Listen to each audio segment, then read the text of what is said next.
አይሱ ሱስ ላይ ነው ያለው የመስጊድ ሰው አይደለም ብለህ እንዳትንቀው ሰው እንዳትንቅ ላኢላሃ ኢላላህ እስካለ ድረስ ወላሂ ወንድምህ አባ መህጀኑ ሰቀፊ ለኛ አንድ ምሳሌ ነው። አባ መህጀኑ ሰቀፊ ማለት ሱብሃንአላህ በጣም ኸምር የሚጠጣ ሰሃቢይ ነው። ኸምር ይጠጣል፣ ይገረፋል፣ ይገረፋል።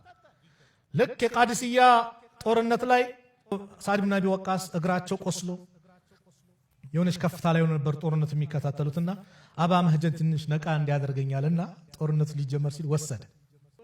በዛሬው ቀን ወደ አላህ የምንቀርብበት በዚህ ከባድ ቀን አላህን ታመጻለህ ብሎ ሰዓድ ዛሬ እዚህ ጦርነት ላይ ልትሳተፍ አይገባም ብሎ እስር ቤት ከተቱ። አባ መህጀን አጣምተን ይሁን የዲን አለው ፍቅር አለው የጂሃድ ፍቅር ያለው ነው። እንዴት ዛሬ ሸሂድነት ሊያመልጠኝ ያለ በጣም ተነደመ። በሰራው ነገር በጣምም አዘናፈረ።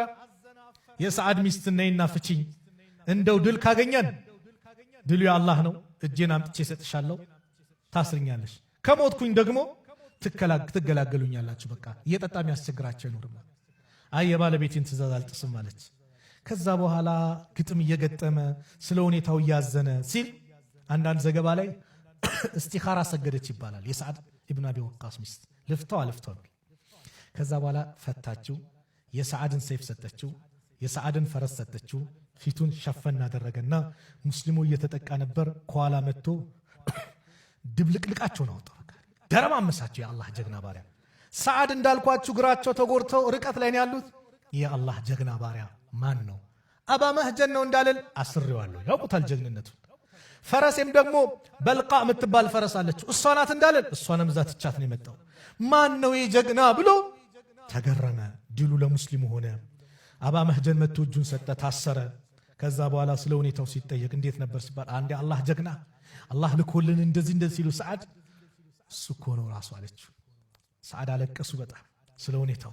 እንዴት ነው የዛ አይነት ተስጦ ያለው ብለው ሰዓድ በጣም ላ ወላሂ ላ አድሪበ ባዕደ ልየውም ረጁለን አብለ ላሁ ልሙስሊሚን አላ የደይህ ማ አብላሁም በማለት ፈኸላ ሰቢለሁ ፈታው።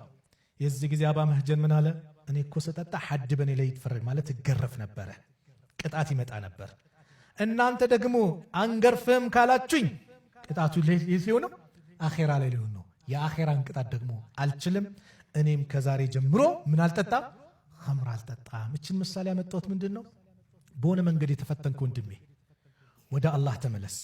እስቲ መስጊድ ጽዳት ነው ሲባል መታ አጽዳ፣ ሽንት ቤቱ ቆሽዋል ላጽዳው በል። ምናልባት አላህ አንተን ወደ መስጊድ የሚያመጣበት መንገድ ሊሆን ይችላል።